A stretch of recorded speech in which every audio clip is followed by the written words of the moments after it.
Praise the lord. మన ప్రభువును లోకరక్షకుడైన యేసుక్రీస్తు నామమున మీ అందరికీ నా యొక్క హృదయపూర్వక వందనములు తెలియచేస్తూ ఉన్నాను. మనము ప్రతిరోజు పరిశుద్ధ గ్రంథమందు కొన్ని ప్రార్థనా ప్రస్తావనల గురించి తెలుసుకుంటున్నాం కదా. ఈరోజు నేర్చుకొనబోయే టాపిక్ వచ్చి ఎలీషా చేసిన ప్రార్థన. మొదటిగా పరిశుద్ధ లేఖన భాగములో నుంచి 2వ రాజుల గ్రంథము 6వ అధ్యాయము 17వ వచనం నుంచి 18వ వచనం వరకు చదువుకుందాం. యెహోవా, వీడు చూచునట్లు దయచేసి వీని కండ్లను తెరువుమని ఎలీషా ప్రార్థన చేయగా యెహోవా ఆ పనివాని కండ్లను తెరవజేసెను. గనుక వాడు ఎలీషా చుట్టూను పర్వతము అగ్ని గుర్రముల చేత రథముల చేతను నిండియుండుట చూచెను.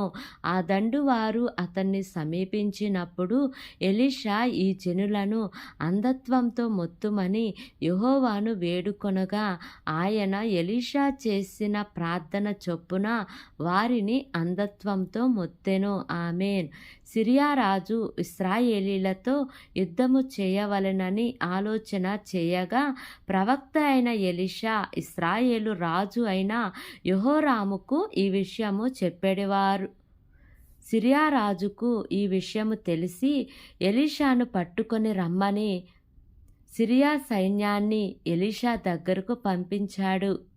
ఆ సైన్యాన్ని చూచి ప్రవక్త పనివాడైన గెహజీ, అయ్యో నా ఏలినవాడా, మనము ఏమి చేయుదమని ఆ దైవజనునితో అనగా ఎలీషా, భయపడవద్దు, మన పక్షముననున్నవారు వారికంటే అధికులై ఉన్నారని చెప్పి ప్రార్థన చేయగా గెహజీ కండ్లు తెరవబడి ఎలీషా చుట్టూ పర్వతము అగ్ని గుర్రముల చేత రథముల చేతను నిండియుండుట చూచెను.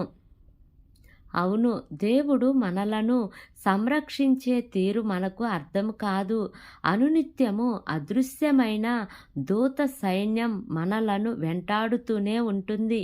సిరియా సైన్యము ఎలీషాను పట్టుకోవడానికి సమీపముగా వస్తున్నప్పుడు ఎలీషా ఈ జనులను అంధత్వంతో మొత్తుమని యెహోవాను వేడుకొనగా ఆయన ఎలీషా చేసిన ప్రార్థన చొప్పున వారిని అంధత్వంతో మొత్తెను.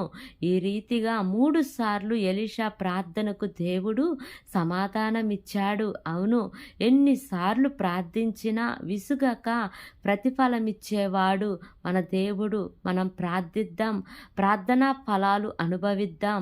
అట్టి కృప ధన్యత దేవుడు మనకు అనుగ్రహించును గాక. ఆమేన్. Praise the lord.